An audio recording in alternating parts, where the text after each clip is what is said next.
Fala, Fenômeno Azul! Nosso segundo vídeo desse domingo, agora para dar uma notícia, né? Uma notícia excelente. Acredito que não poderia ser melhor. Não sei se o Remo tivesse vencido a partida ontem do Atlético Goianiense, aquela vergonha dentro do Bainão, né? Mas enfim, já falamos sobre isso no vídeo passado, que vai ficar aqui em cima no final deste vídeo. Antônio Oliveira, eu espero que tenha sido a última vez que eu fale o nome deste cidadão português aqui no canal. Foi demitido. É oficial. O Clube do Remo anunciou nas suas páginas oficiais, Instagram, Facebook, enfim, né, a demissão do treinador. Posso chamá-lo de treinador? Deixa nos comentários aí. Vou dizer do ser humano, Antônio Oliveira, porque se esse cara é treinador, como costuma dizer o ditado, né? Eu sou Einstein, eu sou astronauta. Bom, o importante é que demitiram ele, não faz mais parte da comissão técnica do Clube do Remo. E, ser bem sincero, vocês verem ele por aí, deixem no aeroporto. Assim que ele entrar no avião, né? O avião decolar, teremos a certeza que ele não está mais em solo paraense. Enquanto isso, dá até frio, calafrio, né? De falar, de pensar que este cara chegou para acabar com toda a esperança que o torcedor azulino tinha, ou alguns ainda têm, de um possível acesso ao Campeonato Brasileiro da Série A. Os números dele são horríveis. 14 jogos à frente do Clube do Remo, pífia 4 vitórias. Uma vitória dentro de casa, uma vitória dentro de casa, resto de derrotas e empates, 3 vitórias fora de casa. A campanha pífia, no qual cheguei até a colocar no Instagram, no arroba tnd.cr33 e no vídeo passado, um dos piores treinadores da história do Leão Azul Paraense. Olha que já se vão, né, mais de 100 anos de Leão Azul Paraense. Um dos piores treinadores. Colocaria ali junto do. Assim, a minha idade me fez ver. Vou colocar alguns nomes aqui. Vocês podem deixar aí embaixo o que vocês acham. O nome também de vocês. Leston Júnior, Marcelo Cabo. Meu Deus do céu. Felipe Conceição, Tigrão do Fábio Benter, né? Antônio Oliveira. Deixa eu colocar mais um aqui para completar o. Eudes Pedro, né? Para completar o top 5 de bombas que o Remo trouxe para cá para Belém. Eu não vou falar mais nomes, senão eu vou ficar aqui 3 dias falando de tanto treinador ruim que o Remo já contratou. Mas o que importa é que ele está demitido, não faz mais parte oficialmente da comissão técnica do Remo, né? E o Flávio Garcia vai viajar ao Rio de Janeiro para ficar à beira do gramado, né? E comandar o Clube do Remo frente ao Volta Redonda, lá no Rio de Janeiro. Um jogo importantíssimo, todos os jogos são importantes para o Remo. Mas agora é importantíssimo para nós fazermos nossos primeiros 6 pontos. Até o primeiro 6 pontos, isso. O Remo tem 39, com 6,45 o Remo não cai de divisão. Restam 11 jogos apenas. O campeonato está na reta final, poucos jogos.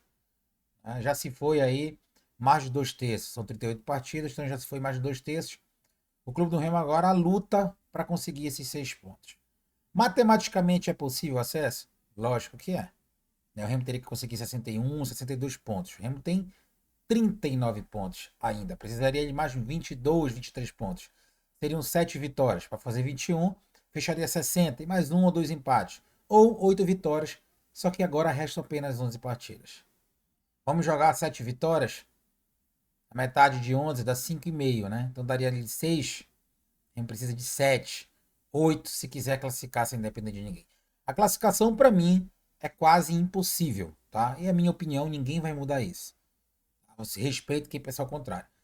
Para mim, hoje, a 29ª rodada, a classificação do Remo, a 27ª rodada, perdão, a classificação do Remo para a Série A é a mesma coisa que eu chegar e dizer aqui que o Paysandu vai se livrar da Série C. São coisas praticamente impossíveis.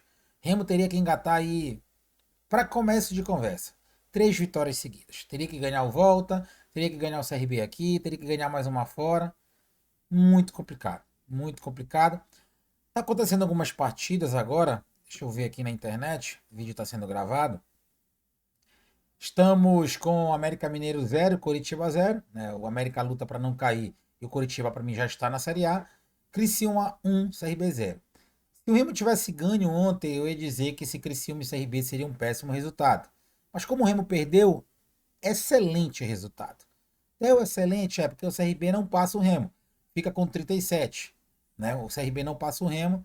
Até então aí o único clube que pode passar o Remo nesta rodada ainda é o Cuiabá, que joga em casa com a Chapecoense e deve ganhar, né?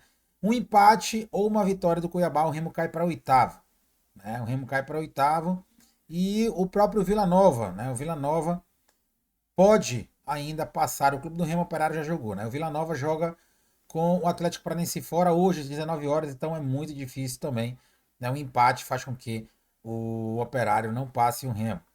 O Cuiabá, né, joga com a Chapecoense hoje às 20h30 e uma vitória ou um empate passa o Remo. Então, nas mínimas das hipóteses aí, o Remo deve cair para oitavo lugar, né? E dependendo dos resultados, o Remo deve ficar aí a 4 pontos ainda da zona de classificação. 43 tem Novo Horizontino e o Remo tem 39.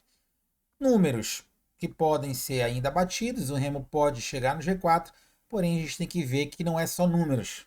Por exemplo, o outro lado da Mente Barroso pode sair da zona de rebaixamento, só que não são números apenas. O time do Remo não tem nenhuma tática, o time do Remo não tem nenhum entrosamento, o time do Remo não tem nada, o time do Remo é um bando em campo. Então, querer não é poder. Para você chegar num objetivo, você tem que ter algo. Vou dar um exemplo do Remo do ano passado, do Rodrigo Santana. A torcida comprou a briga, o Remo tinha um preparador físico totalmente diferenciado, né? O preparador físico do Remo colocou o time do Remo no casco, e queira ou não, aquele 3-4-3 de Rodrigo Santana, para uma Série C funcionava. O Remo se classificou na sorte, a menor pontuação da Série C de todos os tempos, chegou no quadrangular, acabei de falar, o Remo estava bem fisicamente nos cascos, o 3-4-3 encaixou de alguma maneira em uma Série C, não deu certo na B. Aliás, na Copa do Brasil no Paraense com o Rodrigo Santana. E por isso aí, e pela falta de qualidade da Série C, o Remo acabou subindo pelas jogadas individuais de alguns jogadores, como Pedro Vitor, como o próprio Ítalo, o Raimar, que foi importante em algum momento, e o Jades e o Rangel ali principalmente. Esse ano é diferente. A Série B ela tem muito mais qualidade que a Série C. O Remo não tem preparo físico nenhum. E para quem trabalha na área do esporte, quem é professor de educação física, vai saber ler o que eu vou falar aqui. Para te preparar jogadores, precisa no mínimo de 30 dias, 20 dias no mínimo. Para isso que existe pré-temporada. Foi o que o Daniel Paulista conseguiu fazer naquela outra pré-temporada segunda do Remo, lá em Barcarena. O Remo não tem tempo, tanto prova que o Remo já joga quarta-feira, no Rio de Janeiro, contra o Volta Redonda. O Remo vai jogar, vai mudar o quê? Vai mudar da água pro vinho? Não vai mudar nada. Vai ser um time desentrosado, vai ser um time sem preparação física, apenas com uma outra cabeça pensante que não vai mudar muita coisa também, porque o Flávio Garcia não tem nem tempo para fazer algo. Imagine esse jogo, Volta Redonda, um time fraquíssimo, com todo o respeito. O time do Volta é muito ruim. E o time do Remo, que tem algumas boas peças, mas se torna igual ao Volta ruim, porque não tem preparação física e não tem qualidade tática dentro de campo. Então será um jogo muito feio de se ver, será um jogo decidido em detalhes. Quais são os detalhes? Uma bola parada do Volta para o lado deles e uma jogada individual do Pedro Rocha para o nosso lado. Rangel salvando lá atrás. O resumo é esse. Não precisa nem chegar terça-feira para me fazer o pré-jogo. Para resumir isso para vocês, eu já resumo hoje no domingo, porque é muito fácil, não precisa nem ter bola de cristal. Vai ser um jogo feio, que se vier um empate, é lucro para o Remo. O Remo vai precisar apenas de 5 pontos para não cair de divisão. Falta bem pouquinho, graças a Deus. E se ganhar o jogo, será numa jogada individual do Pedro Rocha, como foi contra o Amazonas, como foi contra outros times aí. Ontem ele tentou de tudo, até cobrar lateral ele estava cobrando, escanteio, falta, uma salada de fruta. E o que o Flávio Garcia vai conseguir resolver para quarta-feira? Nem o Guardiola conseguiria resolver. Falando em Guardiola, o novo treinador do Remo deve ser o Gordiola, Guto Ferreira, né? E seria ele, naquele outro momento que o Braz acabou segurando o bacalhau estragado dentro do Remo, né? Já era para ter sido demitido ali, daria mais arte, esperança para a gente subir divisão, mas esperaram a tragédia anunciada acontecer, os canais falaram, eu falei, falando por mim aqui, eu falei, e o Braz disse que a culpa era dos influenciadores por estarem querendo tumultuar o ambiente. Ele tumultuou o ambiente, o Braz, e tumultuou também uma possível subida do Remo, que está muito difícil Diria para vocês, de uma escala de 1 a 10, o Remo tem chance 1 de subir e 9, né, de não subir, de permanecer numa Série B para o ano de 2026. Boa sorte para o novo treinador. Deve ser o Guto Ferreira. Apenas aceitar a proposta financeira do Remo. Acho que não deve haver nenhuma dificuldade, porque ele está desempregado, né? Até o que tu acha do Guardiola? Vou esperar o Remo anunciar. E se anunciar hoje ainda, eu vou trazer um outro vídeo. Lembrando que mesmo que anuncie hoje, ele não pega o Remo e vai treinar na quarta-feira, só no próximo domingo em casa, no Mangueirão, contra o CRB. Vamos aguardar a notícia do novo treinador, mas a notícia oficial é que um dos piores treinadores que passou por Belém do Pará foi demitido. Antes tarde do que nunca, pelo menos para a permanência. Lembrando que quem quiser acreditar no acesso, total respeito a vocês, e eu espero estar errado e vocês certo aí. Desde que o Remo me mostre o contrário dentro de campo, eu não acredito mais em Série A. Não vou ficar iludindo aqui o meu público, tá? Isso aí eu não vou fazer. Valeu, galera. Um beijo no coração. Espero estar errado e os jogadores vençam 3 jogos seguidos aí pra gente mudar aqui o nosso assunto e o nosso discurso. Enquanto isso, pelo menos, aí um dos piores treinadores do Clube do Remo da história foi demitido. Não deixem o Braz contratar outro treinador. A diretoria tem que tomar pulso. Se o Braz for contratar outro treinador, é outro treinador de empresário que vai vir para cá só tirar o sossego e a paz do torcedor do Remo e levar a grana do nosso amado clube, que é vocês que bancam e eu que banco. Valeu, galera. Foi demitido. Bacalhau estragado.